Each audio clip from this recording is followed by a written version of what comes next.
할렐루야. 네. 우리 옆에 분 한번 인사합시다. 잘 오셨습니다. 한 번 더 인사합시다. 당신에게 좋은 일이 시작되었습니다. 당신에게 좋은 일이 시작되었습니다. 아멘. 한번 제목을 같이 읽습니다. 성탄을 기다리는 사람들. 성탄을 기다리는 사람들. 아멘. 오늘은 성탄을 기다리는 사람들 다섯 번째, 시몬이라는 사람에 대해서 함께 말씀을 나눠보려고 합니다. 성탄절이 하루 앞으로 왔습니다. 성탄을 기다렸던 사람들처럼 여러분도 기쁨으로 성탄을 기다리고 계시리라 믿습니다. 아멘. 맞습니까? 아멘.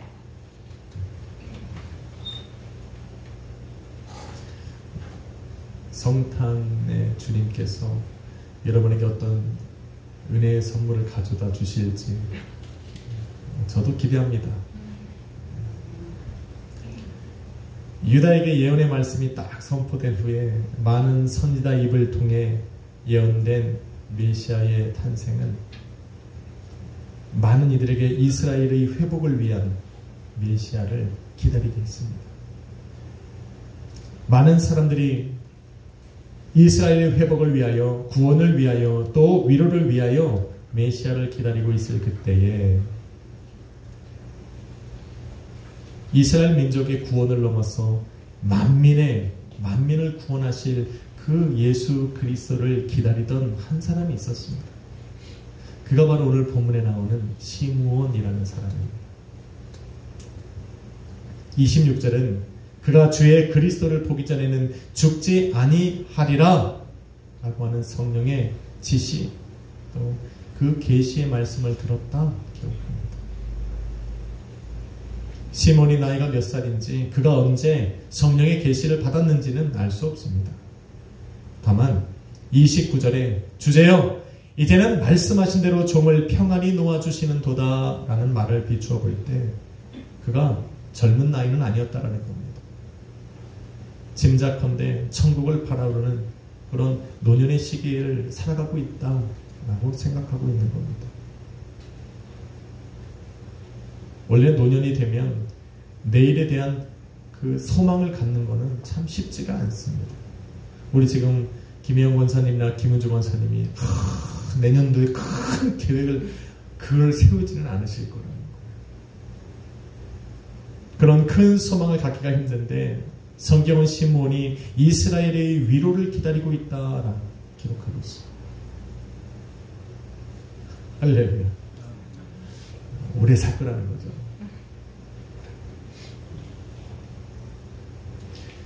그가 이런 마음을 품었어.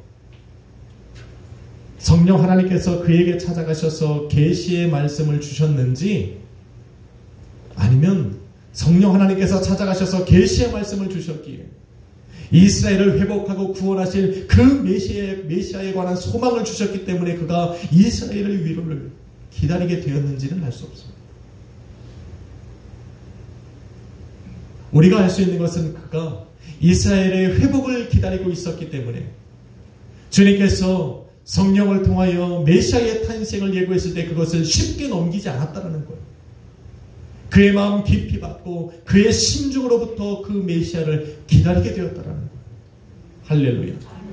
내일이 성탄 이브입니다. 예수님께서 탄생하셨다라고 그렇게 강대상에서 벌써 5번이나 이야기하고 있는데 내일이 성탄절 이브인지도 몰라. 심지어 성탄절이 왜 무슨 성탄절이 성탄의 의미가 뭔지도 모르는 분들도 아마 이 자리에 없으리라 믿습니다. 예수님이 오신 거예요.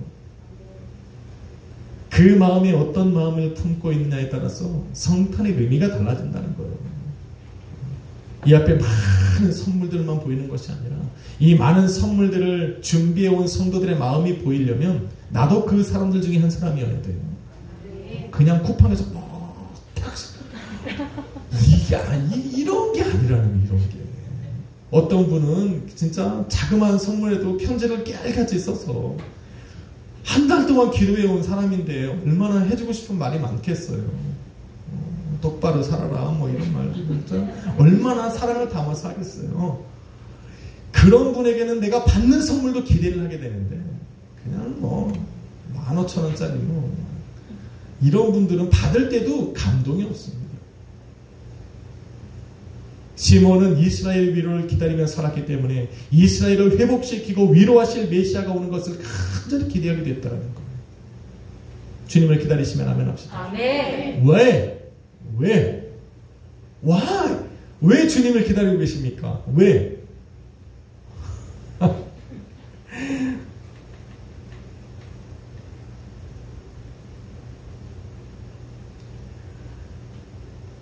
시몬이 성령의 계시를 통해서 메시아의 탄생을 예언받은 후에 시간이 흐르기 시작했습니다.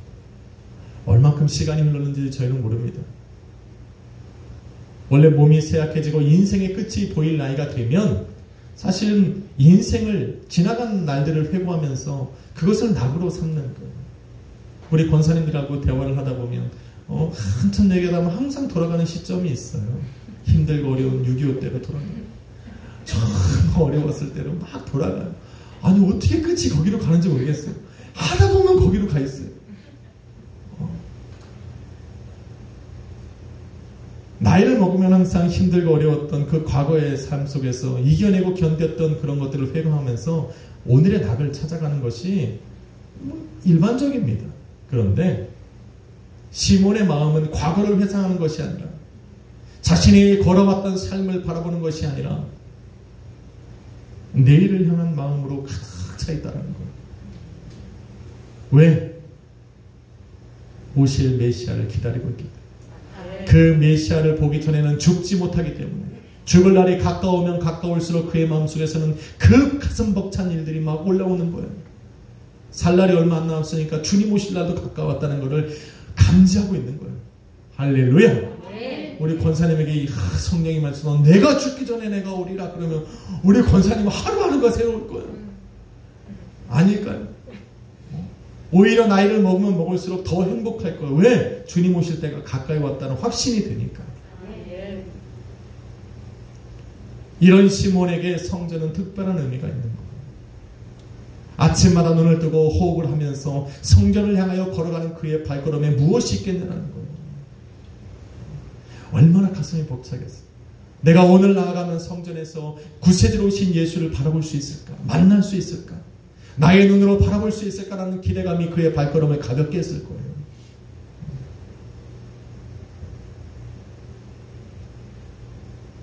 여러분도 그렇습니까? 아니요, 그래야 됩니다. 예배를 드리러 오는 성전을 나오는 우리의 마음이 그래야 됩니다. 성전에 거하시고 예배 가운데서 저와 여러분을 기다리고 계신 그 주님을 만난다는 기대감으로 나의 가슴이 뛰어야 돼요. 그리고 나의 발걸음이 기대감으로 떨리며 와야 돼요. 그렇게 오셨으리라 믿습니다. 성령 하나님께로부터 말씀의 계시를 받은 시몬을 선지자 중에 한 명으로 구분할 수 있을까? 성경은 그렇게 말하지 않습니다. 그런데 성령께서 찾아와 계시하셨다는 것은 그 시몬의 마음 속에서도 선지자들이 가지고 있었던 그의 마음들을 우리 하나님이 보셨다는 거예요. 그의 마음속에 무엇이 있었을까? 바로 의로움과 경건함이 있었다는 거예요. 25절에는 이렇게 말합니다. 예루살렘에 시몬이라는 사람이 있었으니 이 사람은 의롭고 경건하여 이스라엘의 위로를 기다리는 자, 성령이 그 위에 계시더라. 여러분, 지금은 성령의 역사가 보편화된 시기가 아닙니다. 아직 예수님이 죽으시지 않으셨고 약속하신 성령이 오신 때가 아닙니다. 그래서 성령이 누구 위에 임했다라고 하는 것은 엄청나게 중요한 거예요. 성령 하나님의 계시가 일반적이지 않았다라는 겁니다. 그럼에도 불구하고 그 시몬의 위에 성령 하나님이 임자여 계시다라는 것은 그 시몬이 얼마나 어떤 사람이라는 것을 보여주는데, 성경은 그를 의롭고 경건한 자라 말합니다. 의롭다. 디카이오스. 말이나 행동이 공정하다는 겁니다. 하나님의 관점에서 시몬은 하나님의 뜻에 절대적으로 순종하는 그런 사람이었다라는 겁니다.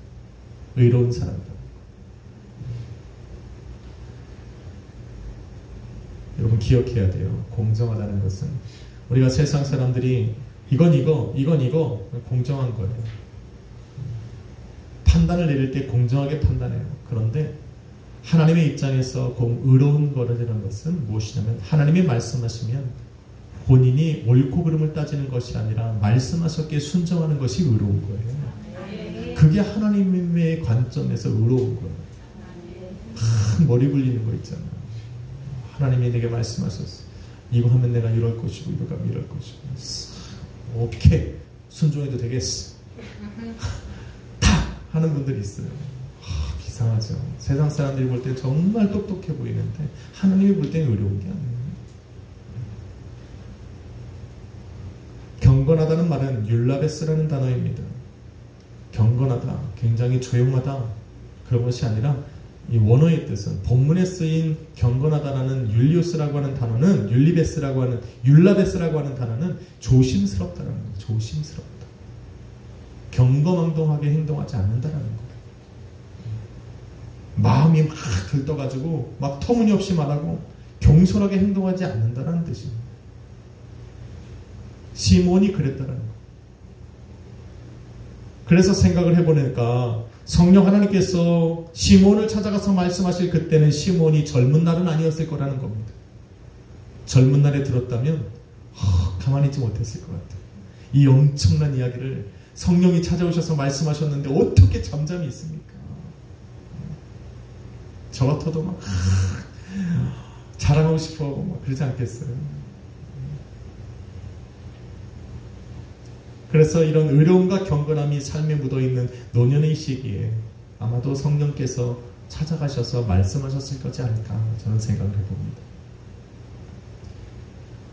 이런 말을 들으면 정말 가슴이 떨릴 거예요. 여러분은 안 들어봤으니까 모르지. 들으면 엄청 떨릴 거예요. 그죠? 기다렸던 그 주님이 찾아오셔서 말씀 한마디면 내 이름만 불러줘도 가슴이 뛸 텐데 그렇게 기다리던 모든 이스라엘이 기다리고 열망했던 그 구세주 예수 그리스도가 탄생할 것이다. 그것도 너가 죽기 전에 영원하신 하나님께서 시간의 제한을 주신 거예요. 다시 오실 예수님은 시간의 제한이 없어요. 말씀하신 적이 없어요. 그런데 이 땅에 2000년 전 오신 예수 그리스도는 시몬을 통해서 제한된 시간을 허락해 주셨다라니까요. 너가 죽기 전에. 그러니 가슴이 얼마나 뛰겠어.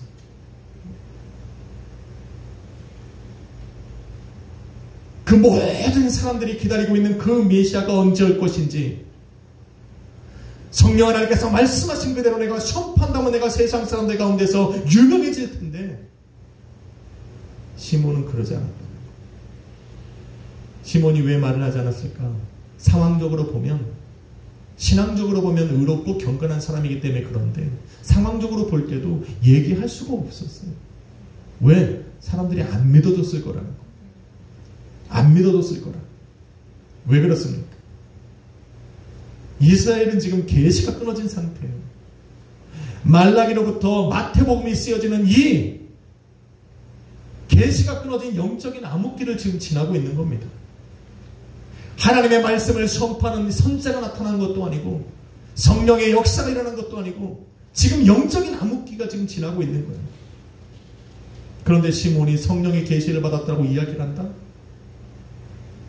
여러분 시몬은 백성의 지도자도 아닙니다. 율법 학자도 아닙니다. 제사장도 아닙니다. 백성들의 장로도 아닙니다.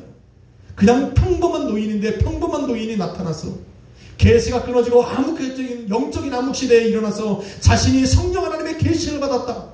그리고 내가 죽기 전에 메시아가 올 것이라고 말씀하셨다고 선포한들 누가 믿어주겠냐라는 거예요. 더 중요한 것은 지금 로마의 속국이었다는 거예요. 모든 이스라엘 민족은 자신들을 구원할 정치적인 메시아를 기다리고 있었고 로마조차도 헤롯 왕조차도 그거에 신경이 곤두서 있었다니까요. 베들레헴의 이 동방의 박사들이 별을 보고 찾아왔어. 이스라엘 구원자가 이곳에서 태어났다는 것을 밝혔을 때에 헤롯이 그 베들레헴에 사는 모든 아이들을 다 죽였다니까요. 그런 시기 속에 시몬이 내가 그런 계시를 받았다고 얘기할 수 있겠냐라는 거 없어요. 그러니까 하나님께서 말씀해 주시는 것도 좀 잘 지키는 사람이어야 돼요. 좀 입이 좀 무거워야 돼요.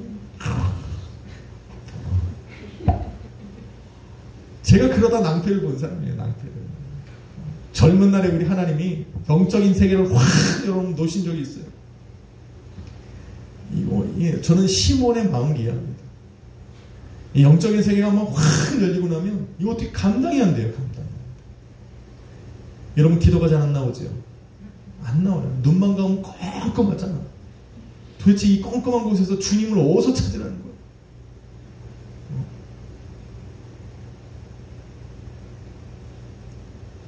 영안이 열리면 이게 눈을 감아도 떠도 이게 훤해요. 눈을 떠도 감아도 훤해요. 중요한 거는 기도하는 사람의 그런 냉적인 상태라든가 이런 것들이 다 보이기 시작하는 거예요. 이거는 진짜 기도하지 않을 수가 없습니다. 그거를 30살도 안 된 제가 체험을 하고 나니까 이거를 어떻게 감당이 안 돼요. 감당이. 그래서 입을 열고 낭패를 본 거예요. 그리고 나서 큰 낭패를 보고 나서 입을 닫았더니 안 열어갖고도 낭패를 봐. 이래도 지혜가 부족하고 저래도 지혜가 부족하니까 이제 하나님이 영을 닫아버리시네.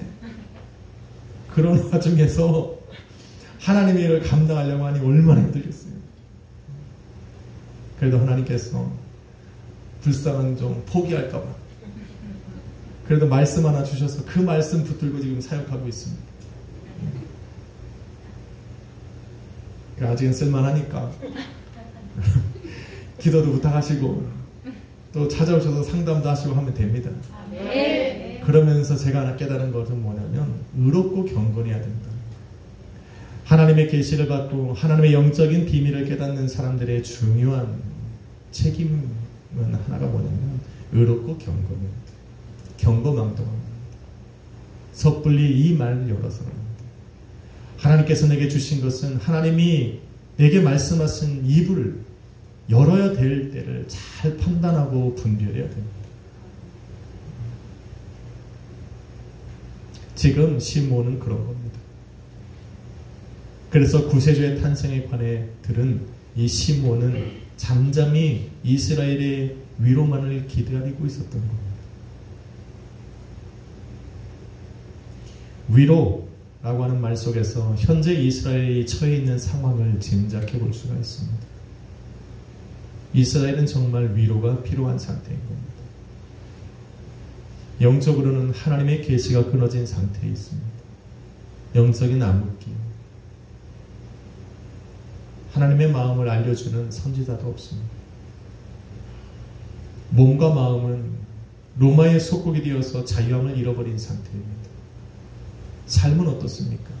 정말 괴로워요.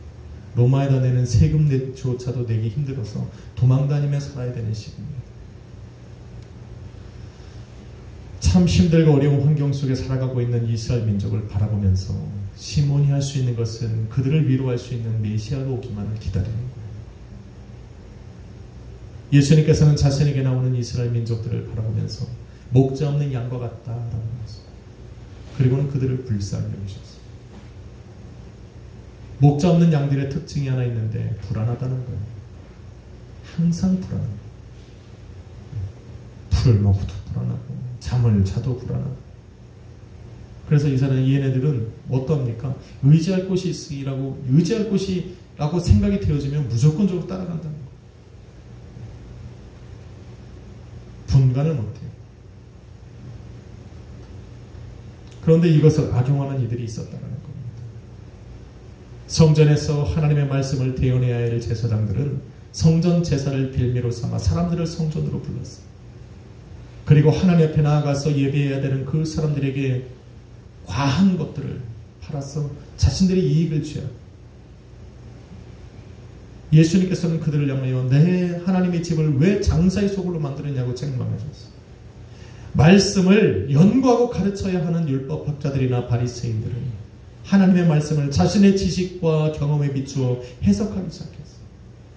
오히려 그 성경 말씀을 자신들의 유익의 도구로 삼아서 사람들을 정죄하고 가둬놓기 시작했어요.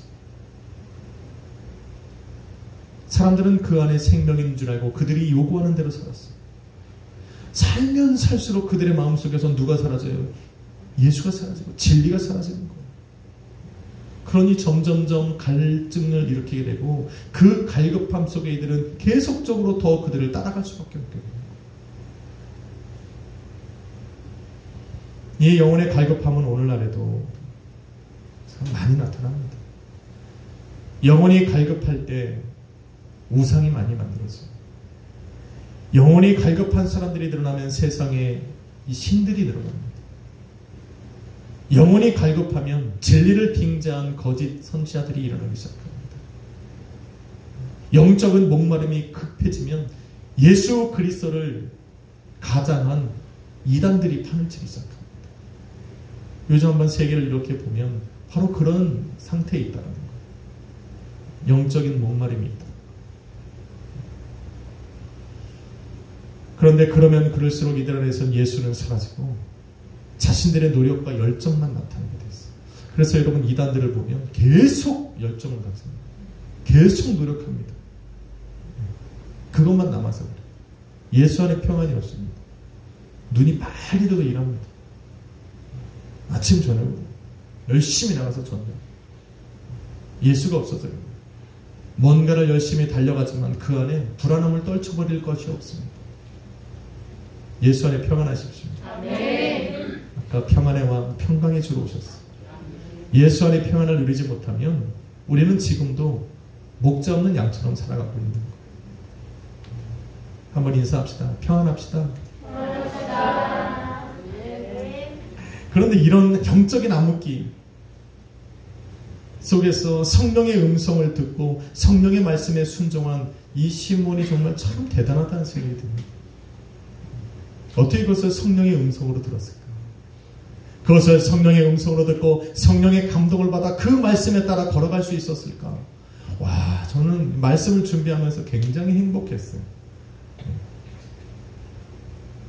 27절에 보니 그날도 예수님을 만났던 바로 그날도 시몬은 성령에 감동되었습니다.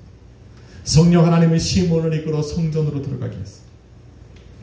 성경에 보니 마침 요셉과 마리아도 그 아기 예수를 데리고 율법의 관리를 따라서 성전 안으로 들어간 거예요. 바로 그곳에서 그 시간 역사적인 만남이 이루어지는 겁니다. 할렐루야. 아멘. 여러분 신앙생활을 하다 보면서 목회를 하다 보면서 깨닫는 것 한 가지가 있었습니다. 하나님의 뜻대로 주님의 음성을 따라 걸어가는 하나님의 인도하심을 받는 그 사람의 인생 속에는 좋은 만남이 있다는 거예요. 믿으시면 안 됩니다. 이거 성경이 말하는 거예요. 저는 그래서 이걸 철저하게 믿습니다. 인덕이 있어야 됩니다. 사람을 이렇게 만나는 복이, 사람의 복이 있어야 됩니다. 성경은 그 근본적인 방법으로 하나님을 뜻을 따라 걸어가라. 하나님의 인도하심을 따라 걸으면 좋은 만남을 가질 수가 있습니다. 아멘. 믿으시면 아멘 합시다. 아멘. 사업을 하든 무엇을 하든 누군가 혼자 일하는 것이 아니라 누군가를 마주해야 된다면 우리는 예수 그리스도의 인도를 받아야 돼요. 그렇게 걸어가면 좋은 만남을 갖게 됩니다. 이 좋은 만남이라고 하는 것은 바로 하나님의 그 선하심. 그래서 하나님께서는 합력하여 선을 이루신다고 하는 거예요. 저 사람을 만났는데 나만 좋은 것이 아니라 내가 저 사람을 만났는데 저 사람도 좋고 나도 좋게 하시는 거예요. 이걸 좋은 만남이라고 합니다. 짠 하는 게 아니에요. 연말연시 좋은 만남 갖지 마세요. 좋은 만남은 하나님의 뜻대로 걸어가서 그 안에 예수의 생명이 나타날 때 좋은 만남이에요. 기억하세요. 연말연시 좋은 만남 갖는 거 아니에요. 약속 잡고 계신 분 기억하세요. 좋은 만남 간다고 얘기하지 마세요. 좋은 만남은 그 안에 예수가 있어야 돼요. 주님의 뜻이 있어야 돼요. 모세와 여호수아가 그래요. 다윗과 사무엘이 그래요. 엘리야와 엘리사가 그렇고 바울과 디모데가 그래요. 이들이 만났을 때 합력하여 하나님의 선하신 뜻이 이루어져야 됩니다. 그런데 이런 만남만 있는 것은 아니에요. 남자와 여자 간의 만남도 있는 거예요. 결혼을 앞두고 있는 사람들은 잘 들어야 돼요. 이미 결혼해서 살고 있는 부부들도 잘 들어야 돼요. 예수 그리스도 안에서 만날 때 좋은 만남이 되는 거예요. 네. 이삭과 리브가가 그래요. 솔로몬과 술람미 여인의 만남이 그래요. 룻과 보아스의 만남이 그래요. 브리스길라와 아굴라의 만남이 그래요. 항상 하나님의 뜻대로 만난 이 사람들이 평탄하고 행복한 길만 걸어가는 거 아니에요. 하나님의 뜻을 이루기 위해서는 때로는 고난의 길을 걸어가야 되는데 브리스길라와 아굴라와 같은 사람들은 믿음을 통해서 모든 것을 버려두고 예루살렘을 떠났던 부부예요. 그러나 그곳에서 하나님의 뜻이 그들을 통해서 이루어집니다. 좋은 만남입니다. 이보다 더 근본적인 만남도 있습니다. 바로 부모와 자녀의 만남이에요. 하나님의 자녀라 또 하나님께 은혜를 받고 하나님을 만난 사람들은 전부 다 이런 고백을 드립니다. 주님께서 어머니 모태로부터 나를 조성하셨다는 거예요. 만나게 하셨다는 거예요. 저 부모를 통해서 내가 나오게 하셨다는 거예요. 나를 저분들을 통해서 부모와 자녀의 관계 속에 나를 만나게 하셨다는 거예요. 아주 이 원천인 근본적인 이런 만남도 있어요. 내가 만든 것이 아니라 하나님이 조성하시는 거예요. 할렐루야. 제가 지난번에도 간증한 적이 있어요. 우리 인서가 태어나고 나서 저는 4명을 낳고 싶었어요. 4명을.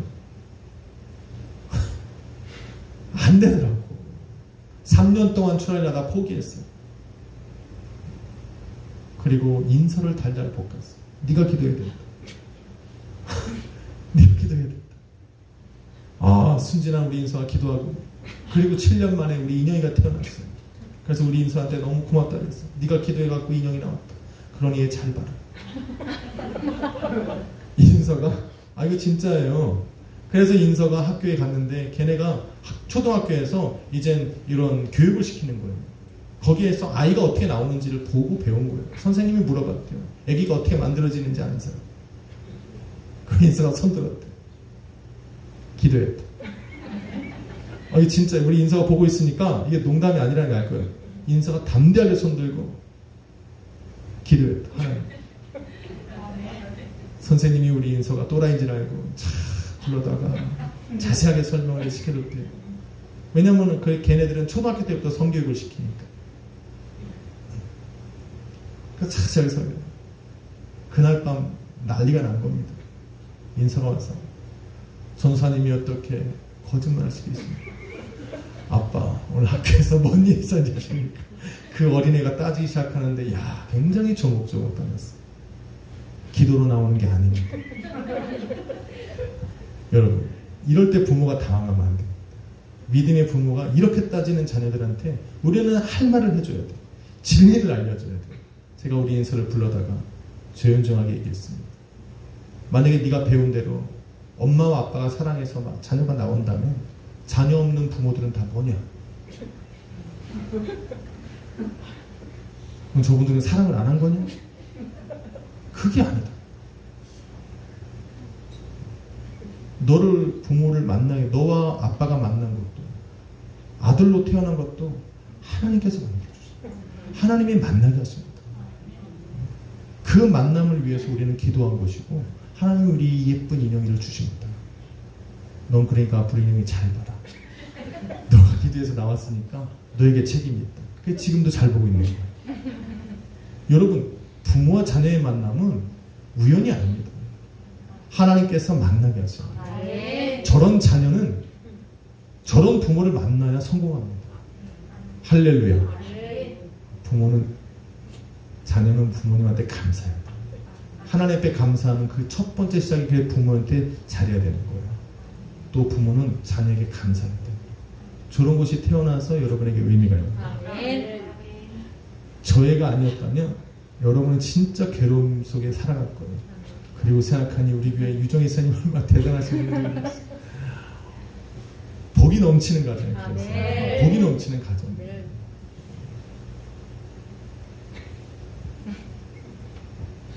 저는 진짜 4명을 꿈꾸는데 부럽습니다. 여러분, 이런 부모와 자녀의 만남도 여러분 기억해야 돼요. 아유, 하지 마세요. 하나님이 만나게 하신 거.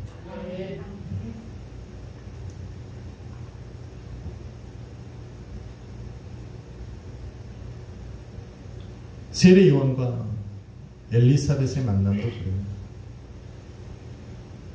이삭이 그 아브라함과 사라의 몸에서 부모와 자녀의 관계로 만난 것, 대단한 겁니다. 이삭과 리브가 사이에서 야곱이 나온 것도 대단한 겁니다. 어머니 한나의 기도를 통해서 사무엘이 나온 것도, 세례 요한이 그 어머니 엘리사벳을 통해서 세상에 나온 것도, 저와 여러분이 잘 알고 있는 마리아와 예수님과의 관계 속에서도 우리는 하나님과의 만남, 하나님께서 만나게 하신 것이라는 것을 우리는 분명히 알 수가 있습니다. 성령 하나님은 동정녀 마리아로 예수님을 잉태하게 하셨어요. 인간으로서는 최고의 만남을 갖게 하신 거예요. 그런데 이런 하나님의 은혜를 왜곡시키면 안 된다는 거예요. 하나님께서 간섭하셔서 만나게 하신 이것으로 인해서 우상화시키면 안 된다는 거예요. 그것이 비록 인간의 눈에 기적처럼 보일지라도, 성령의 잉태하심을 통해서 예수를 낳았다 할지라도 마리아가 하나님이 될 수는 없는 거예요. 마리아는 뭡니까? 하나님의 은혜의 도구일 뿐인 거예요. 할렐루야. 이 땅에 만남을 주시기 위해서 온 죄인들이 구원자이신 예수 그리스도를 만나게 하기 위한 은혜의 도구로 사용되었을 뿐, 그 이상도 그 이하도 아닌 거예요. 그거를 신격할 이유가 뭐가 있냐는 거예요. 할렐루야. 이 시간 저와 여러분의 만남도 좋은 거예요. 저와 여러분을 만난 것도, 교회가 여러분을 만난 것도, 여러분이 우리의 순복음 약속교회 지체로 섬기고 계시는 것도 하나님께서 좋은 만남으로 갖게 하십니다. 믿으시면 아멘 합시다. 이 만남이 있어야 헌신도 하고 기쁨도 있는 거예요. 이 자리에 모인 자녀들이 저와 여러분의 자녀가 되어서 우리는 얼마나 기쁜지 몰라요. 한번 인사합시다. 당신을 만나 행복합니다. 이런 행복함이 있어요. 교회면 행복해야 돼요. 이 좋은 만남을 갖게 하십니다. 시몬은 지금 자신이 그토록 기다렸던 예수님과 만난 거예요. 시몬이 어떻게 아기 예수를 바라보면서 내가 지금까지 기다렸던 그 구세주인지를 어떻게 알았냐라는 거예요. 보자기의 강보에 쌓여 있었을 텐데. 간단합니다. 그의 머리 위에 누가 있어요? 성령이 계시고, 그가 성전으로 들어가는 것도 성령의 감동하심을 따라 걸어간 것이고, 성령 하나님께서 그의 눈을 열어 보게 하신 거예요. 할렐루야. 너무 잘 보이는 거예요. 아기 예수와 만난 그는 드디어 성령의 말하게 하심을 따라 이야기를 하기 시작합니다. 30절로 32절은 이렇게 말합니다. 내 눈이 주의 구원을 보았사오니 이는 만민 앞에 예비하신 것이요 이방인을 비추는 빛이요 주의 백성 이스라엘의 영광이니이다 말합니다. 여러분, 지금 읽은 30절과 32절은 시편의 신약의 시편이라고 말을 합니다. 시므온의 노래. 메시아 여관에서 예언했던 모세의 모든 글들과 선자가 입으로 말했던 모든 선포들을 함축시켜서 말한 바로 메시아의 노래예요. 그런데 그 노래의 중심 속에 누가 있습니까? 바로 예수 그리스도가 있다라는 거예요. 예수 그리스도. 그는 만민 앞에 예비하신 주님의 구원이고 이방인의 빛이고 이스라엘의 영광이 됩니다. 여러분, 이사야 49장 6절에 이렇게 이야기를 합니다. 내가 나의 종이 되어, 너가 나의 종이 되어 이 야곱의 지파들을 일으키며 이스라엘 중에 보존된 자를 돌아오게 할 것은 오히려 경한 일이라, 가벼운 일이라. 내가 또 너로 이방의 빛을 삼아 나의 구원을 베풀어 땅끝까지 이르게 하리라 말을 합니다. 이사야는 예수님을 종으로 비유했습니다. 종은 노예가 아니에요. 착각하면 안 돼요. 종은 노예가 아닙니다. 종은, 당시의 종이라는 개념은 주인의 일을 자원하여 하는 사람이에요. 하나님께서는 예수님을 이 땅에 보내실 때 이스라엘 중에 남겨진 자들을 돌아오게 하는 이스라엘의 위로자로 삼으셨고, 또한 땅끝에 거하는 사람들을 하나님의 자녀로 부르시기 위한 이방인의 빛으로 삼았다라는 거예요. 그런데 그 예수님이 세상에 선포되었을 때, 이사야가 이런 선포를 했을 때 이스라엘 민족은 좋아하지 않았어요. 왜? 하나님의 구원은 자신들 거라고 생각했어요. 자신들만이 하나님의 선택받은 백성이라고 생각했어요. 그런데 이방의 빛이라 원하지 않았습니다. 심지어 예수님을 따라다녔던 제자들도 십자가에서 부활하신, 죽음에서 부활하신 예수님께서 그들에게 나타나서 40일 동안 하나님 나라의 일을 이야기하셨는데, 40일이 끝나고 승천하시기 바로 직전 제자들이 예수님에게 이렇게 묻습니다. 이스라엘을 회복하심이 이때니까. 예수님께서는 지금 하나님 나라의 일을 말씀하고 계시는데, 오직 성령이 너희에게 임하시면 너희가 권능을 받고 예루살렘과 온 유대와 사마리아와 땅 끝까지는 내 증인이라고 말씀하셨는데, 제자들의 머릿속에는 온통 이스라엘의 회복만 생각하고 있어요. 이스라엘을 회복시킬 그때만을 생각하고 있다는 거예요.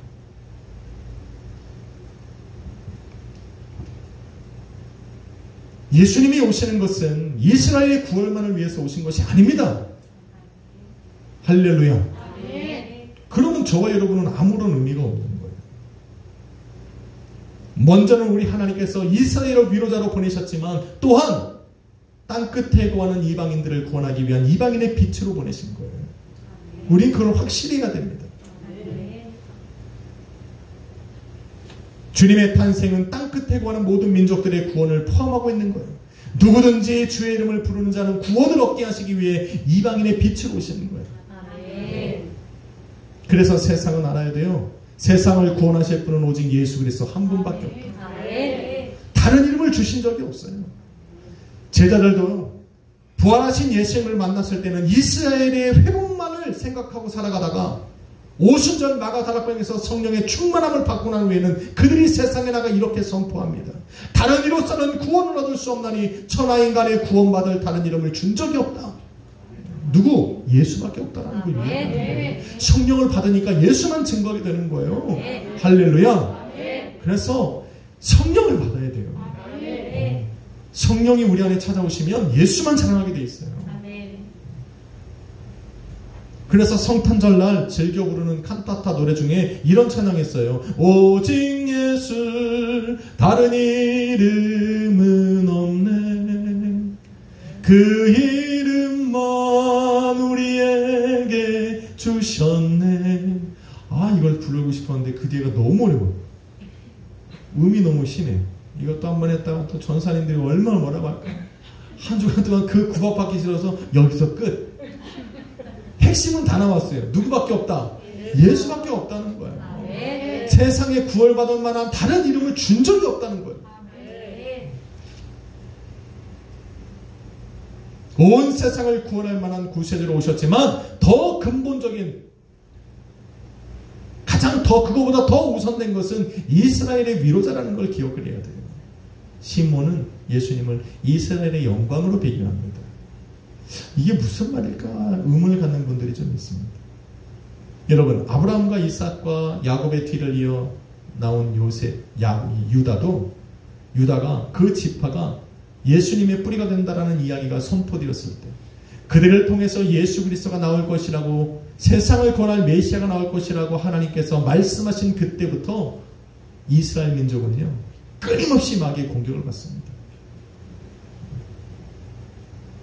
마귀의 공격은 예수님의 뿌리가 되는 유다 지파가 자손을 끊기 위한 노력이었어요. 하나님이 약속하신 것을 세상으로 이루어지지 못하도록 끊임없이 공격을 합니다.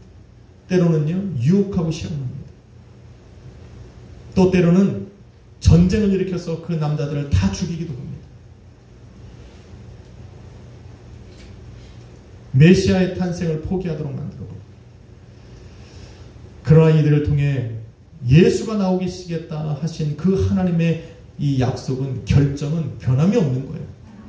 하나님은 한 번 선포하면 끝까지 갑니다. 이게 하나님이에요. 아, 우리는 힘들면 포기하잖아요. 그죠? 근데 하나님은 안 그래요. 하나님께서는 그 위기의 순간 때마다 선지자들의 입을 통해서 희망의 메시지를 던져줍니다. 메시아가 올 것이다. 메시아가 올 것이다. 타락한 사람들이, 사람이 타락해가면, 마귀가 그들을 시험하고 유혹해서 타락의 길로 걸어가게 하면 하나님께서는 그들 중에 믿음의 사람들을 세워 믿음의 세대를 끌어가게 하셨어요. 모든 것이 무너지고 황폐해진 그 자리에서 거룩한 그릇 토기를 만들어서 희망의 씨앗을 피웠어요. 이게 하나님이 하시는 일이에요. 그래서 하나님의 자녀는 결코 무너지지 않아요. 결코 쓰러지지 않습니다. 이 믿음만 있으면 돼요.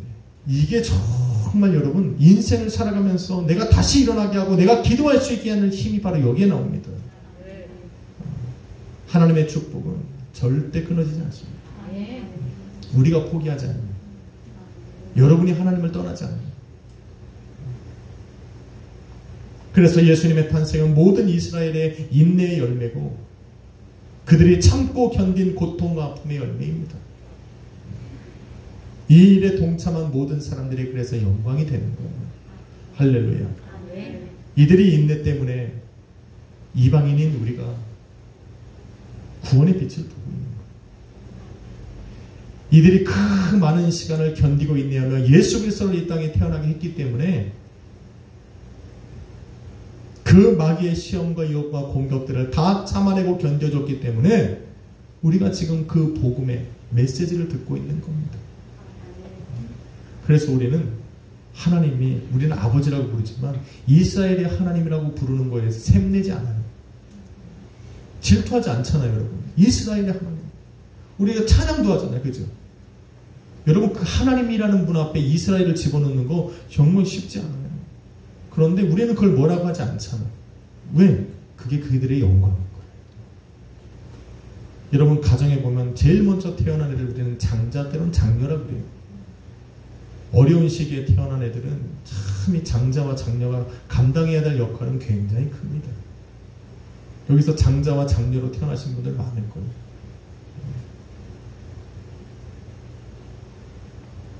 그 힘든 시기를 부모와 함께 견디고 살아간 사람들, 그들이 취할 영광이 따로 있어요. 그래서 남편이 아내를 부를 때 영정엄마, 갑자기 훅 나왔네. 아니야, 그렇게 안 불러요? 뭐 갑자기 창근엄마 그러진 않잖아요. 왜? 장녀가 누릴 수 있는 영광이에요, 그게. 저희 아버님도 맨날 혜정엄마 그래요. 둘째로 태어난 혜선엄마 부른 거 한 번도 못 들어봤어요. 아닙니까? 집에 가면 그래요. 예나엄마 그래요. 저번에 우리 김용호 지사님 잠깐 뵀는데 우리 권라 지사님은 예나엄마라고 그러시더라고요. 그래서 당연한 거예요. 예나가 누리는 영광이에요, 그게. 첫 번째로 태어난 영광. 그 모든 고통과 고난을 감수하고 살았던 자의 영광입니다. 할렐루야. 둘째는 뭐야? 억울하니까 야곱이 장자의 명분을 뺏은 거예요. 그걸 뺏었으니까 하나님을 부를 때 에서의 하나님이 아니라 야곱의 하나님이 된 거예요.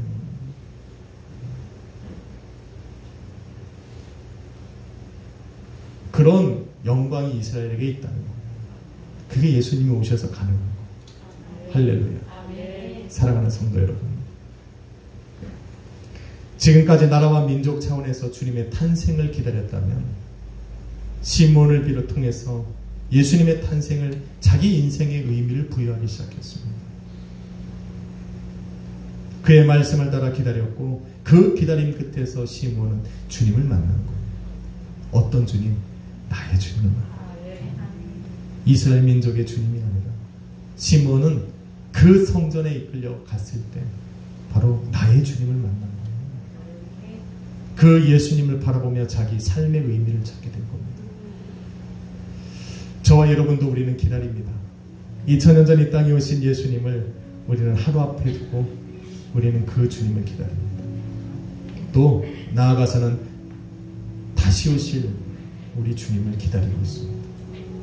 그 기다림의 끝에 우리는 반드시 주님을 만나게 될 겁니다. 그리고 그 기다림 끝에 만난 그 주님은 나라와 민족의 주님이 아니라 나의 주님. 이 황대원의 주님이에요. 우리 악시의 교회 주인이고 우리 악시의 교회 성도님들의 주인이기 전에 나는 나의 주님을 만나게 되는 거예요. 저는 내일 이 자리에 다시 설 겁니다. 그리고 2000년 전 이 땅에 오신 그 주님을 나는 만날 거예요. 가장 먼저는 바로 나의 주님을 만나요. 시몬이 만났던 그 주님, 예수 그리스도를 통해서 인생의 의미를 찾게 하셨던 그 주님, 나는 그 주님을 내일 간절히 바라고 기다립니다. 여러분도 그 여러분의 주님을 만나십시오. 그래서 여러분의 인생 속에 우리 주님이 구원의 빛이 되시고 삶을 변화시키는 능력이 되도록 나의 주님으로 주님 찾아와 달라고 우리는 이 시간에 구할 수 있습니다. 성령께서 여러분의 발걸음을 인도하셔서 주님이 계신 그곳으로 인도해 가시기로 했습니다. 저는 그 자리가 바로 예배의 자리고 예배가 드려지는 바로 이곳이 여러분이 여러분의 하나님을 만나 여러분의 주님을 만날 곳이라는 확신이 있습니다. 여러분 오늘 그래서 오늘 끝나고 기도할 거예요. 주님 시몬을 인도하셨던 그 성령님 오늘도 나의 삶 속에도 주님 찾아오십시오. 오늘 이 밤을 주님을 기다림으로 보낼 것이고 우리 내일 우리를 찾아오시는 그 주님을 만날 것입니다. 나의 기다림 속에 우리 주님을 반드시 만날 수 있도록 성령으로 늘 동행하여 주옵소서. 인도하여 주옵소서. 기다려 갑니다. 기도하겠습니다. 거룩하신 아버지 감사합니다. 오랜 기다림 끝에 주님을 만났던 시몬을 통해서 오늘 우리는 나의 주님을 기대해 봅니다. 2000년 전에 이 땅에 오셨고 온 세상을 구원하셨지만 주님을 기다리는 우리 성도들 바로 자신의 주님을 만나게 하여 주옵소서. 나를 찾아오신 주님을 만나게 하여 주옵소서. 그래서 인생의 의미를 찾고 구원의 빛을 발견하고 삶이 변화되는 놀라운 역사가 있게 하여 주옵소서. 오늘도 밤하늘을 환하게 비췄던 그 별처럼 오늘도 우리 인생의 소망의 메시지로 소망의 빛으로 구원의 빛으로 찾아와 주옵소서. 감사드리며 예수님의 이름으로 기도했습니다. 찬양 한번 할까요? 아까 전사님 드렸던 찬양인데 갑시다. 그 멀고 환한 밤중에 무천사 내려와 그 성의 빛 받으고서 다 찬송하니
벨레헴 성중에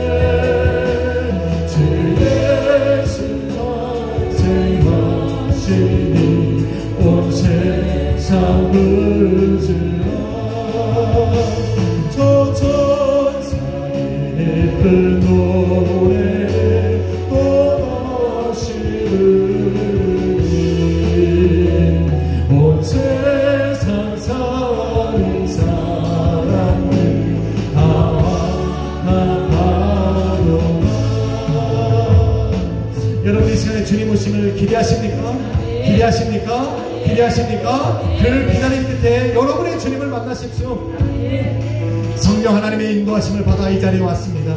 주님, 2000년 전 오신 주님, 아버지, 내가 그 주님을 다시 기다리는 것은 바로 나의 주님을 만나기 위해서입니다. 주님, 나의 주님을 기다립니다. 주님, 찾아와 만나 주옵소서. 오늘 예배의 자리에 주님 계신 이곳에서 우리는 주님을 기다립니다. 주님 만나게 하여 주옵소서. 성령으로 나를 인도하여 주옵소서. 우리 주여 한번 부리고, 우리 감사함으로 주여 한번 부리고 기도합시다. 주여!